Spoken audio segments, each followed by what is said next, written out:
Okay. So, guys, real quick, who will remind me each Zoom to hit record? All right, Christian. All right. Okay. So the original sin of the United States, a lot of people have referred to it as being slavery. That the history of slavery in the United States, that's our original sin. And just kind of broad in general, what was the motivating factor behind slavery to begin with? Anybody know? Christian. The amount of land someone had. Well, you would get land because you wanted to do something. Timmy got it again. He's chatting. It's money. Stop getting them right, Timmy. Right? Money. Right? The original motivating factor for slavery was money. You know, Christian was on the right path with land. But why did they want the land? To grow crops that made money. Yeah, cash crops. And so that was the original motivating. That's the original motivating. And so it's this love of money that first becomes the catalyst for slavery, and then that lasts for 400 years in American history, right? Since 1619. And to give you all a little preview, have you all heard of the 1619 Project? Okay. Not in my lifetime. 1619. Edie, you want to give a brief synopsis of the 1619? Was it about how the first slave ship came to America, like on that year, or like I think it wasn't? Yeah, I'm not sure, but I think that's what it had to do with. Yes, I believe so. Yeah. So the 1619 Project is a project that New York Times reporters have been putting together, and the significance of 1619 is Jamestown. What state was Jamestown in, or like what modern state is Jamestown located?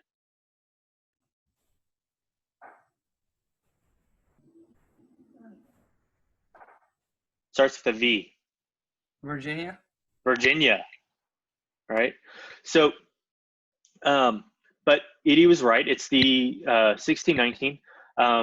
Virginia was there to make a profit for Great Britain, for England, and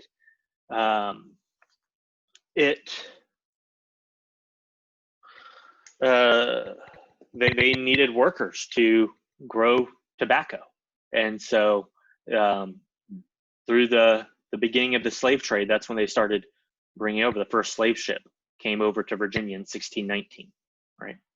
But we'll go into that a little bit more detail later on, right? I just wanted to kind of set the stage for this class. This is what we're going to be taking a frank look at history. There are some good things about our American history, but there's also some bad things that took place, and we're going to examine the good with the bad, because only when we are truthful about where we came from or can we move forward. And one of the great things about the United States is that we don't have to be defined by our past. I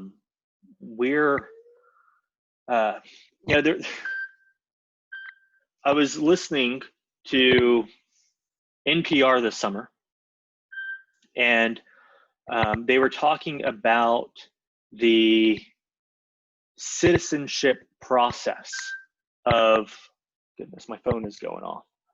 The citizenship process of Italy. And then they had people who have lived in Italy for generations. but because their parents were immigrants, or the parents before them were immigrants from Africa or other parts of the world, they weren't considered American citizens, or sorry, not American, Italian citizens, even though they've lived in Italy forever. And the reason behind that is Italy wanted to maintain the look of Italians. All right. Does America have a look?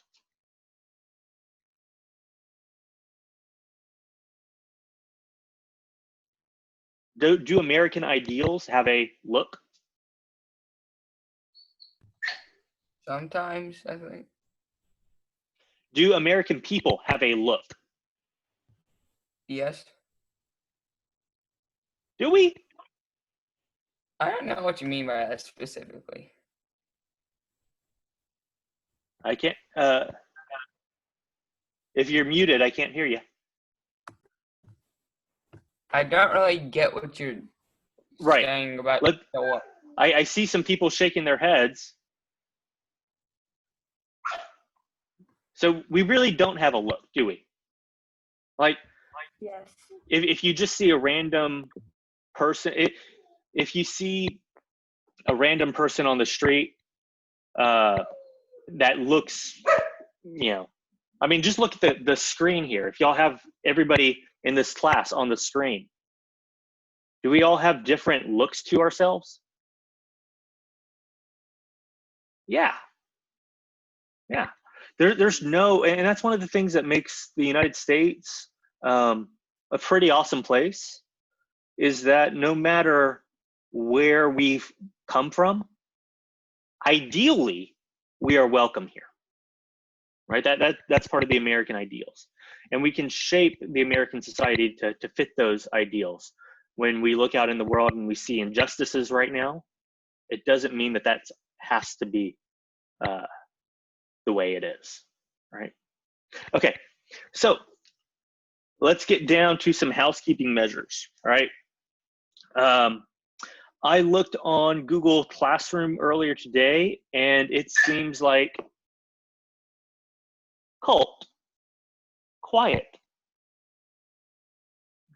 It's giving me a look up there. So I looked on Google Classroom earlier today, and it looks like everybody is in Google Classroom. Yes? Awesome. Okay. So I'm going to do a screen share.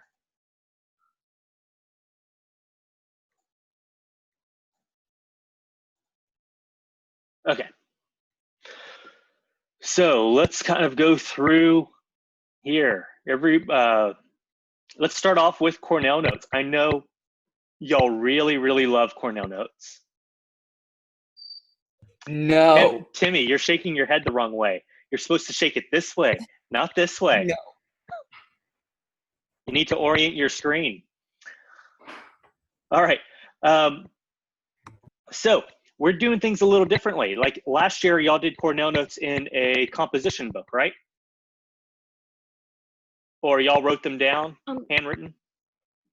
We wrote them down on these Cornell note sheets that Mrs. White would make usually. Okay. Yeah. We're doing things a little differently because obviously with being virtual, I'm not going to be able to collect handwritten sheets, right? So what we're going to do is if you come to the Google Classroom page, if you go to classwork and you come over here to topics, you'll see the topics over on the left side of the screen. Click Classroom Resources.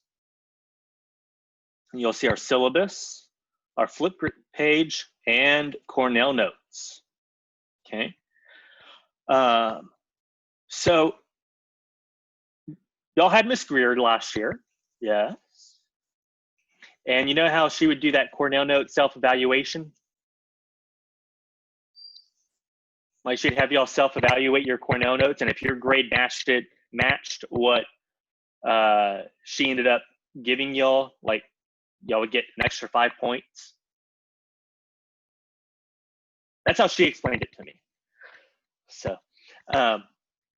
well, this first thing over here on Google Forms is a Cornell Note self-evaluation. It's just going to be a kind of to give you an idea, to be self-critical of your Cornell Notes, so that you can look at them and see, okay, did I really meet the expectations here, right? But over here is your Cornell Note template. So what you're going to do is you're gonna, and if you follow these instructions, these will take you through this process as well, but I just wanted to show y'all. So you'll click the Cornell Note template, okay? And before you change anything on here, you're gonna go up to File, and you're gonna click Make a Copy. Okay, so I'm gonna rename this copy. Is anyone looking at the instructions right now? All right.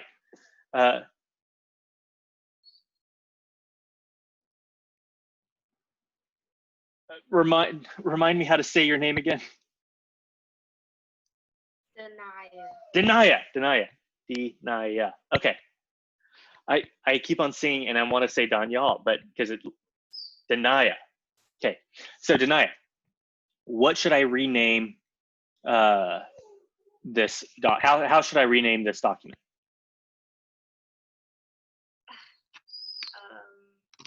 What do the instructions say?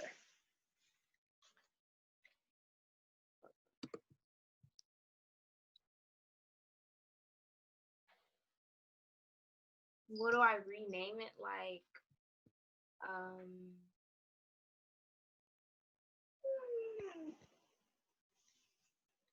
So I think it's on step 5.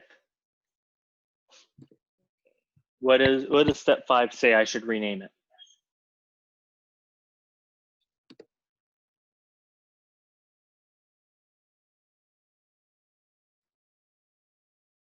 where's step 5? I only have 4. Are you clicking on the Cornell Notes? Yeah. Okay. Do you see the screen that I'm on right now? Mm-hmm. Okay, so there are 10 steps here. Step 4 was select make a copy. And step 5 is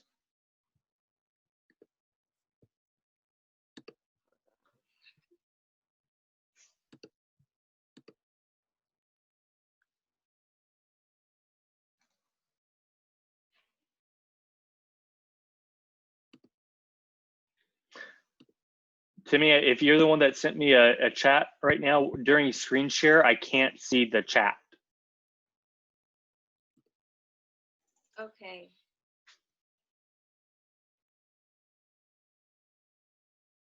Okay, so you have to rename it in a format, which is your last name, your first Okay. name. So what should I type? Tell me what for me. This is my document. You're not getting my Cornell Notes. Okay, Joseph Greer. Are you sure? Yeah. That's your name, right? Yes, it is. But what do the instructions say? Which name comes first? Oh, last name. Okay. Greer Joseph. Okay. Subject. Which is? History. Which one? Or U.S. history. And then chapter. Okay, and we're just going to do chapter 1, lesson 1. All right. And then you select the folder. Thank you, Denaya. Mm-hmm. Then you select the folder of where you want this to be saved in your Google Drive. Okay, you want to be organized with your Cornell Notes. Make sure you do not select either of these. Keep these blank, and then just click OK. It will open up a new screen, and there it is, all titled. Okay, so you'll come in, and what do I put here? Anybody? Whoever unmutes themselves first. Your last name and first name? Or? Yes. Joseph Greer. Yeah. Okay. Here. Chapter. Whichever chapter you're working on. Yep. And then here's the section title. Now, unless y'all have looked at your books already, you won't know the section title for chapter 1, lesson 1. It is studying history. Okay. And so what you're going to do is over in this left-hand column, the first thing is keywords. And part of the keywords is also vocabulary. So you're going to put your vocab words over here. What color should your vocab words be in? Purple. Purple. Yep. And you'll put the definitions over here in this column. Okay. Now, what I want y'all to do is make sure that your keywords, the vocab words, and the definitions line up with one another. Okay, so this should be the first thing you do. Put the vocabs at the top part. And then, as you read through, you're going to have questions over here. You're going to form questions from the reading. And you're going to answer those questions over here. So the definitions, what color should the definitions of your vocab words be in? Red. No. Definitions. Blue. Blue. What color should your questions be in? Red. Red. Red. What color should the answer to those questions be in?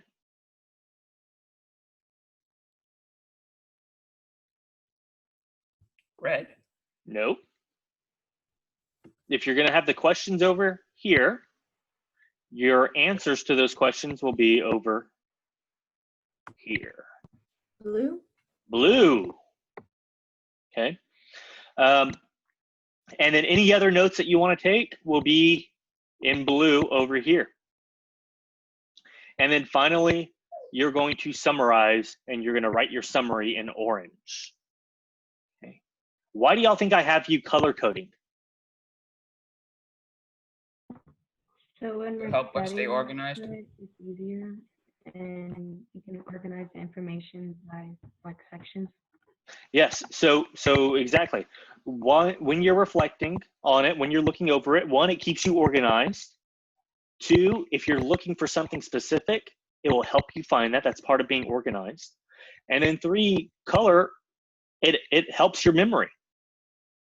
If you read something that's in various colors, you have a tendency to remember it a little bit more than if it was just in black and white. Because black and white can get boring, right? Okay, so that's Cornell Notes. And there will be a separate assignment. Yes. Okay, there will be a separate assignment for each Cornell Notes that will need to be done. And so you'll follow that. You'll come here to get the template, make a copy of the template, and then do that assignment and submit that. Okay, if y'all have any questions, I'm here to help guide y'all along on it. All right, so the next thing up in our classroom resources is our Flipgrid page. Wait, do we do the Cornell Notes for chapter 1? Still? You do, but let me assign it first. But if you wanted to go ahead and start reading chapter 1, lesson 1, that's going to be the first thing that we cover next week. Okay, but I'll assign it later on this week. Okay, thanks. So our Flipgrid page. So one of the first things that I'm going to have y'all do is do a little Flipgrid intro video to tell me a little bit about yourself. So here's our Flipgrid page. Okay. We're still waiting on the first person from this class to submit, but that's fine. It's okay. This is our first class. And so this is what y'all are going to talk to me about. I'm giving y'all 2 minutes. Y'all don't have to use all 2 minutes. Okay. And And the videos, when you submit it, the videos are not going to be visible automatically, right? That way that if you don't want your video to be visible to your classmates, you can send me an email and I won't activate it. I won't make it. I'll still be able to see it, but when you submit it, you can't see it. So just send me an email after you submitted it, okay? So some things that I want y'all to do in here is tell me about your summer. Favorite city in the United States, whether you've always lived in the Houston area, and if you haven't, where else have you lived? What has been your favorite trip that you've taken in the United States? And what are you excited to learn about American history? Okay. Interested to know some of those things. And if you want to throw in some other information in there as well, you can. All right. My dog just grabbed a towel and dragged it across the room. Silly dog. Okay, it is due, the Flipgrid is due Thursday. Okay, so you'll have till Thursday to do that. Okay, and then let's take a look at the syllabus.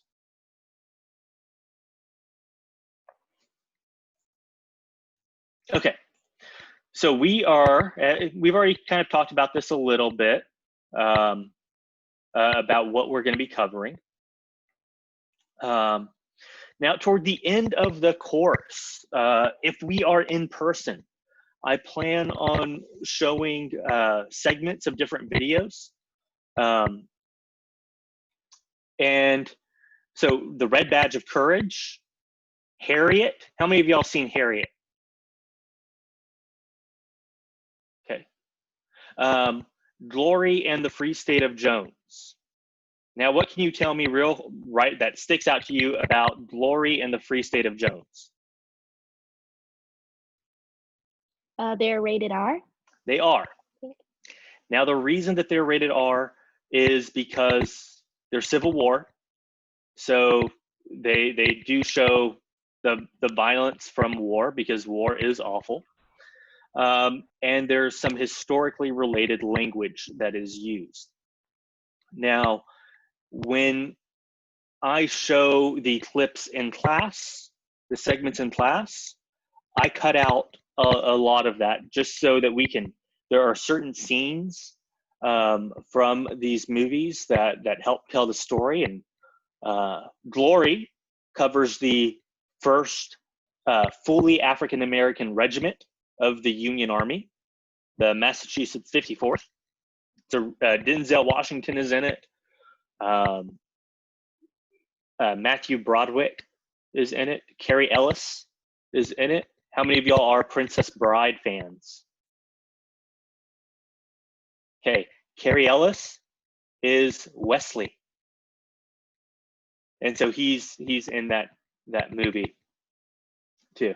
Okay, but it shows kind of it's a good portrayal of that. Even though the North African Americans weren't treated equally, and they had to fight for respect and what they were doing, even though they were wearing the navy blue of the Union Army. Okay, and then the Free State of Jones. What I really like about that movie is it shows the struggles of Reconstruction and what takes place, like that. Even though Civil War fought, everything's, the South loses. That didn't magically flip a switch, and that there was still more political fighting and things that had to happen. I mean, the Free State of Jones does a really good job of looking at that. And then Harriet, that's a newer film. That's just amazingly historically accurate. In fact, we do a DBQ later on in this year on Harriet. And after watching the movie, I felt like I was watching a visual portrayal of our DBQ, because pretty much everything that happened in the movie is in our DBQ. which I thought was pretty awesome on that. But again, the Civil War, it's not a nice time in our history, and so there are things that are pretty bad there, right? But if we're virtual, so if we're in class, in physical class, I'll show clips of that. If we're virtual, I'll send out a summary to y'all's parents, talking about the educational reason for these movies, as well as why they are rated what they are. And y'all can decide, your parents and you can decide which one of these to watch together, and complete the assignment based on that movie. The nice thing about the Red Badge of Courage, it's an older movie, like 1950s and 60s, black and white type movie. But it's old enough that you don't have to purchase it. You can stream it for free on YouTube, because it's considered in the public domain, right? These others, Harriet, Glory, and the Free State of Jones, you may have to pay for if you don't already own them. Okay, so classroom expectations. We did some modifications here because of COVID. So eating in the classroom, we're virtual right now. So if y'all want to eat and drink, and I see that Bella has already taken advantage of this, you can eat and drink during our Zooms. I don't mind, okay? I'm doing it. This is mineral water, by the way. However, when we get back to the classroom, we're going to have to wear masks, and it's really just infeasible for us to be eating and drinking in the classroom with a mask on. So when we're back in physical, there will be no eating and drinking in the classroom. Just right. I won't even have coffee in the classroom. So it's going to be like that. Cell phones. If during our Zoom, if you want to use your cell phone to look up something that we're talking about, or to use it as your Zoom camera, I don't have a problem with that, as long as you are actively participating in our class. And that means facial expression, like if I can see your facial expressions, like, yes, like Christian doing that eyeball to the camera thing is he's actively participating in that. All right. I hear you. Okay, headphones and earbuds. If you want to wear them during Zooms, not a problem. Y'all can do that, right? Timmy's doing that. Ashley's doing that. I can't tell. It looks like Edie's doing that. If y'all want to do that, that's fine. Okay, attendance. So school uniform, right? If you're in a school, I've told my other classes this, if you're in a school spirit shirt, that's good enough for me. That may not be good enough for other teachers, so, clear it with your other teachers first. But school spirit shirts are fine for me. Now, if administration comes back and says, hey, no, we want the polos and everything, okay. But for right now, this is my interpretation. Cameras turned on, everybody's good on that. And then once y'all sitting down at a table or a desk to kind of minimize distractions, you should not be sitting in your bed. What's the problem of reading in your bed? Like reading or, yes, Christian. You can fall asleep easily. Which yes, I always do. Exactly. Because what do you do in your bed? You lie down in it. And you Fall Sleep. asleep. sleep. So when you go lay in bed, you're sending a signal to your body and saying, hey, I'm ready to go to sleep. And then if you're reading history, and to be honest, not all parts of our textbook are like super exciting. Like some of it can be pretty dry, because not all history is an action film. And so you don't want to be like reading one of those dry parts and falling asleep in your bed. All right. Reading assignments. So I'll assign those reading assignments, and you'll need to read and do those Cornell notes. Okay. Homework. Just keep track of the due dates in Google Classroom. And here's one other thing. So let's say I have the Flipgrid. Let's look at the Flipgrid. It's due Thursday. I did not specify a time that it's due, like 3 p.m. Thursday. That means that you have until 11:59 p.m. to turn it in. Should you wait till 11:59 p.m. to turn an assignment in? No. No. Do I want y'all staying up till midnight? Yes. No. No, and I'm glad this is recording, because the answer is no. I don't want you staying up till midnight. So it would be a good practice to, as soon as an assignment hits, you start working on it and get it turned in as soon as possible. Okay. Let's see, Cornell notes we've already talked about. Tests and major grades. So I know in the past we've had 4. This, as we're virtual and we're going at a little different pace, we're going to have a minimum of 3. We may have 4, but we're going to have a minimum of 3 major test grades. And for our tests, some of them are going to be Flipgrids, because like the traditional tests doesn't necessarily work here. Hey, stop.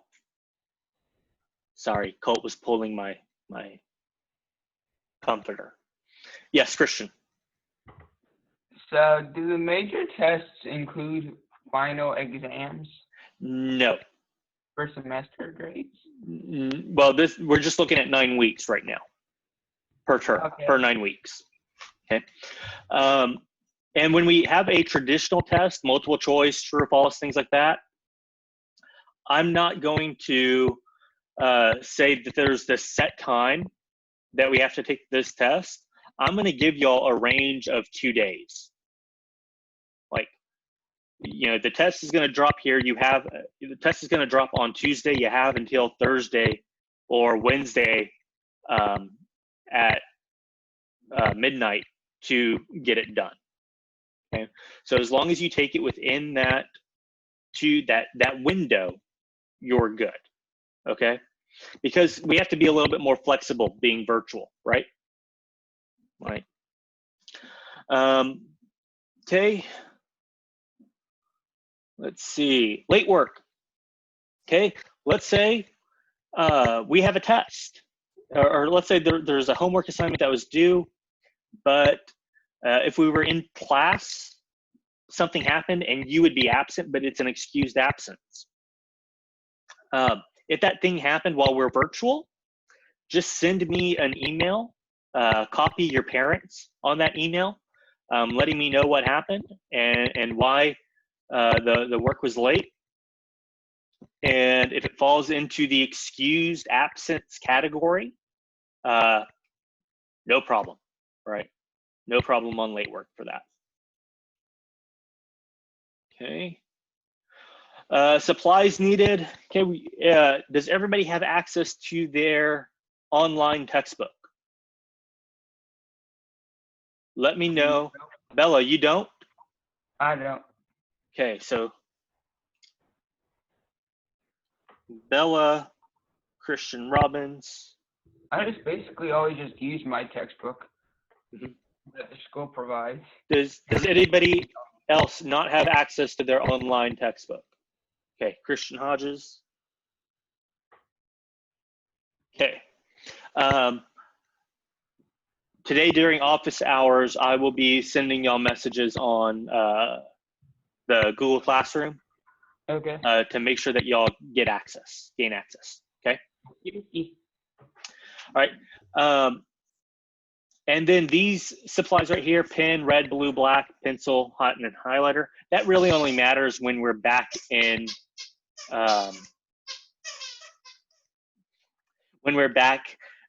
physical class, right? and really, when we go back to physical class, it's probably not a good practice to share.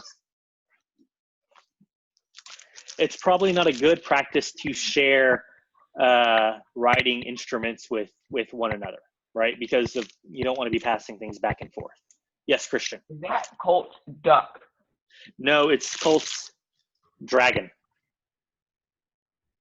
Does he squeeze that a lot? Well, he is right now. Okay, so let's take a look at what else is on our stream before we end today. Have y'all watched my personal introductory video? Okay, make sure you watch that. Okay, because you have some assignments. So you got to watch that. You have to do the flip grid.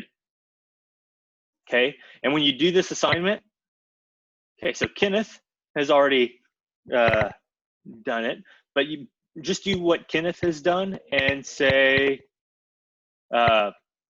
mark as done, okay, or turned in after you've watched it. Okay, you'll do your own flip grid, personal introduction video, and then y'all have a little quiz already. Quiz. It is an introduction and syllabus quiz. Make sure you watch the personal introduction video and go over the syllabus before you take this quiz. Okay, and then here are the other assignment. Watch teacher and classroom introduction Zoom session. Guess what? Y'all are already doing that. So when this ends, you can just go in here and say, mark as done, completed. Okay. Otherwise, if you don't do that, there is a due date on here.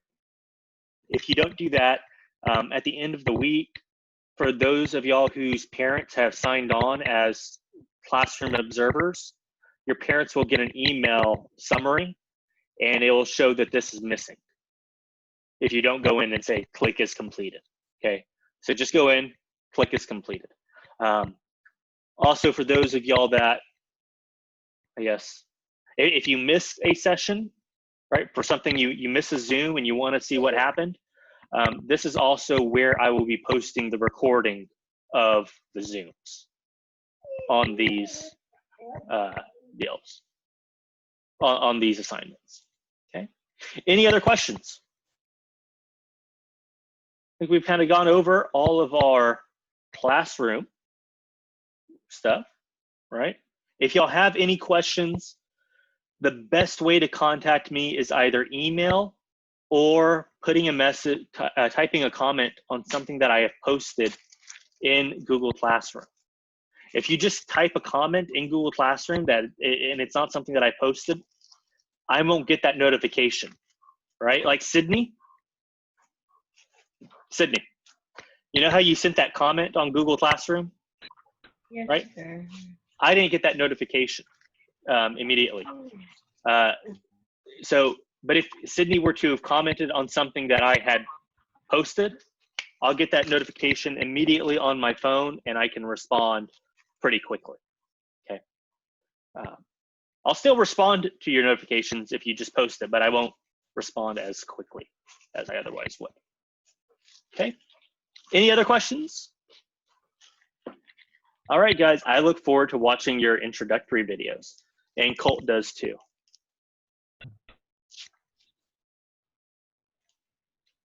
So, all right, guys, I'll see y'all what day?